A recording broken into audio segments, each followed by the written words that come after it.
but you just walked in my door and said, "Have you heard the news?" And I truthfully just came from the gym, and I have no idea. I haven't heard any news. Yeah.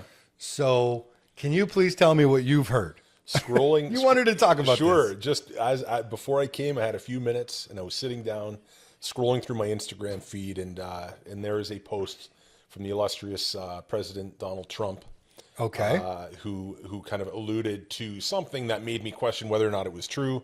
So I do a kind of a superficial fact checking and check some legacy media out of the States and find that it is. And essentially, I guess Ukrainian President Vladimir Zelensky met with Donald Trump today in the White House. And lo and behold, the conversation ends with a shouting match. What? With Vladimir Zelensky leaving the Oval Office. Really? Moving to a, I guess, kind of intermediary room, which is normal protocol, I suppose, or what I've read, that dignitaries go to before they have the press conference. The press conference was subsequently canceled, and Vladimir Zelensky left the White House. So I don't know what that. So he didn't means. even stick around. Didn't stick around. So whether or not he was kicked out, I think is kind of what's making the rounds on social media right now. But I can tell you that my fact checking on the CNN, MSNBC, Fox News all had very similar top stories on their news feeds. Wow. About there being a shouting match and how this is not a great whatever happened is not good for anybody. Wow. Yeah. So we'll see. So this is legit. It's happened. Mm-hmm. But how do you interpret what you've heard?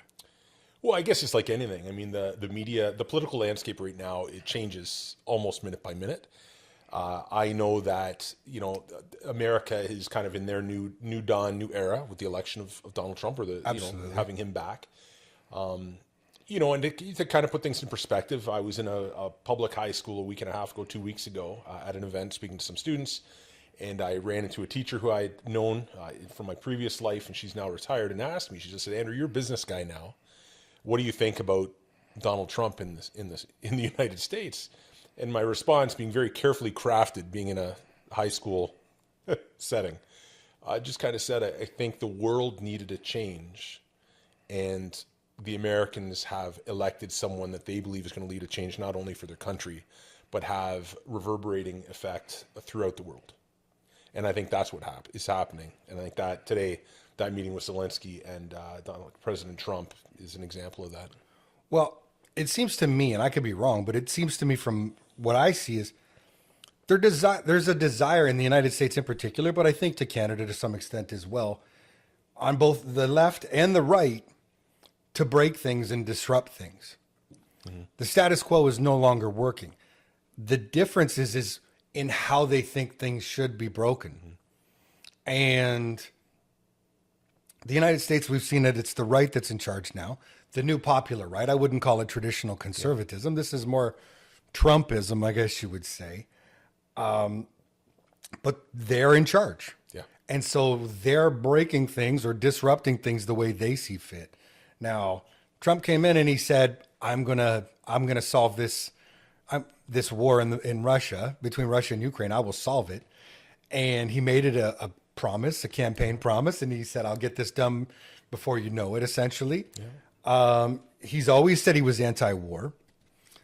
I don't really know how I feel on this issue because, like I've said to many people, like I grew up in the 80s and 90s during the Cold War. It was 89 was Glasnost, I guess, with Perestroika.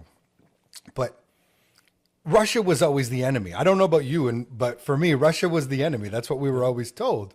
And they were not to be trusted.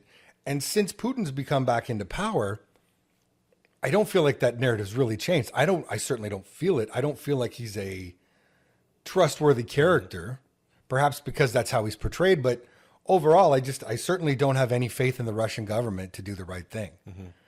Mm-hmm. It's funny. So, over the past, decade or so, we've had a lot of influx from other countries into Canada and particularly into our region. And even as a result of this, Russian invasion into Ukraine, I've met a lot of Ukrainians, and everyone I've met has been wonderful. Over my life, I've met a lot of Russian people who live in Canada now, Every single one of them. Wonderful person. For sure. Well, 100% agree. I'm not speaking at all about the people. I'm speaking specifically about governments. So when you get into governments, I always find it interesting because I agree with you that we have kind of been painted a picture of who we believe would be good allies and who are adversaries. And in the case of, if we use Russian government as an example, if we want to get upset about policy and how it impacts populations, I kind of think we just need to look in our own backyard first and maybe clean up our own room first. To be a little more inward looking wouldn't hurt.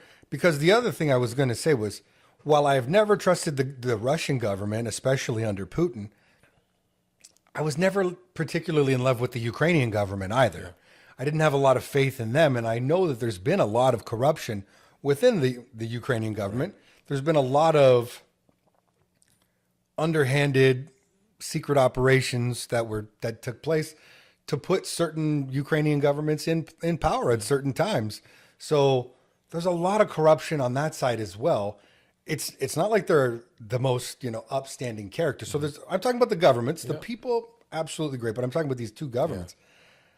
More than anything, I think what Trump is saying is he doesn't want any more war, and hundreds of billions of dollars have gone to this. Mm-hmm. Money, lives. They were saying somewhere I read the other day, somewhere in approximately 100,000 lives. Yeah. 100,000 lives. The entire population of Waterloo essentially wiped out. Yeah. So massive as far as I'm concerned. Peace should take place. Now, the other thing is Ukraine continues to ask for more and more money, more and more. Justin Trudeau just offered $5 billion to them in specifics. Yeah, and then made the announcement for the high-speed rail between Montreal and Toronto. Yeah. All from a guy who says he's stepping down. So it's miraculous stuff. That's a great way to describe it. Absolutely miraculous. From a guy who says he's no longer in charge. We'll get to that. But with regards to this Ukrainian thing, we continue to give more and more aid, but what's the end game? Nobody can tell us what the end game is. Is Russia going to be willing to lose? I don't think so. They're a nuclear superpower. They're no longer a superpower, but they're a nuclear power. Right. So a nuclear power is not going to lose. It just depends on how far do we provoke them. Yeah. So where does this end? That becomes the question. And there is no amount of money that will, satisfy the Ukrainian government, the Ukrainian military, because they need more and more resources just to keep up with this Russian military. And everybody's sort of at a point where let's try to figure out a peaceful end to this. I still think, again, on the opposite side, one more point would be, when I'm looking at the Russian government, when people say, well, NATO was encroaching and they were getting so close, it was like a knife at our throat. What did you expect us to do? My only argument on the other side would be, how bad of a partner do you have to be that all of these Baltic nations don't want to partner with you?